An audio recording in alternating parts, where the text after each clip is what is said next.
बिस्मिल्लाहिर्रहमानिर्रहीम। किसी शख्स ने हज़रत अली इब्न अबी तालिब रज़ी अल्लाह ताला अन्हो के सामने बुलंद आवाज़ से अस्तगफिरुल्लाह कहा तो आप रज़ी अल्लाह ताला अन्हो ने उससे फरमाया, कुछ मालूम भी है कि इस्तग़फ़ार क्या है?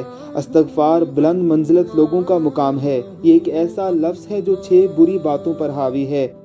अव्वल ये कि जो हो चुका है उस पर नादम हो। दूम ये कि हमेशा के लिए उसके मुर्तकिब ना होने का पक्का इरादा कर चुका हो। स्वयं ये कि मखलूक के हकूक़ अदा करना, यहाँ तक कि अल्लाह के हुजूर में इस हालत में पहुँचो कि तुम्हारा दामन पाक व साफ़ हो और तुम पर कोई मुआख़ज़ा न हो।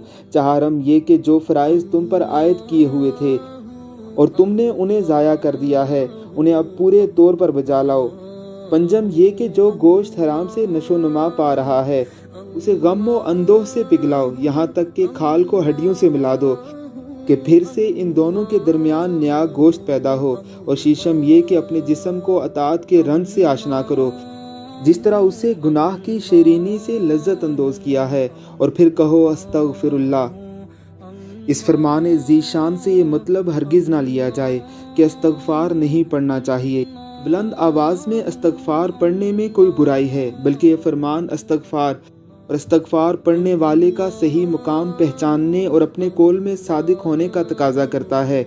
इस फरमान में इस जानिब इशारा है कि जब तक तूने दुनिया से जो गुनाह और फ़रेब का जहां है मुँह ही नहीं मोड़ा, गुज़िश्ता ख़ताओं से सिद्क़े दिल से तौबा ही नहीं की, तो तू किस हक़ से अल्लाह से मग़फ़िरत का तालिबगार हो रहा है।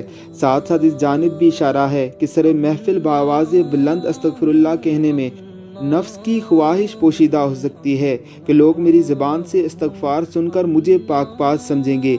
इसके साथ साथ आप रज़ी अल्लाह ताला अन्हो ने बुलंद मंजिलत लोगों की निशानदेही भी फरमा दी है कि ऐसे लोग अल्लाह से मग़फ़िरत तलब करने के हक़दार हैं जो गुनाह के जहां से खुद को अलग कर चुके हैं। वरना जिसने गुनाह का इरादा ही नहीं छोड़ा, जिसने अल्लाह की जानिब रुख ही नहीं फेरा, उसका ये कहना ही दुरुस्त नहीं कि मैं अल्लाह से मग़फ़िरत का तलबगार हूँ। अल्लाह रब्बुल इज़्ज़त हम सब को इस्तग़फ़ार समझकर अस्तग़फिरुल्लाह की कसरत करने की तौफ़ीक़ अता फ़रमाए। आमीन सुम आमीन।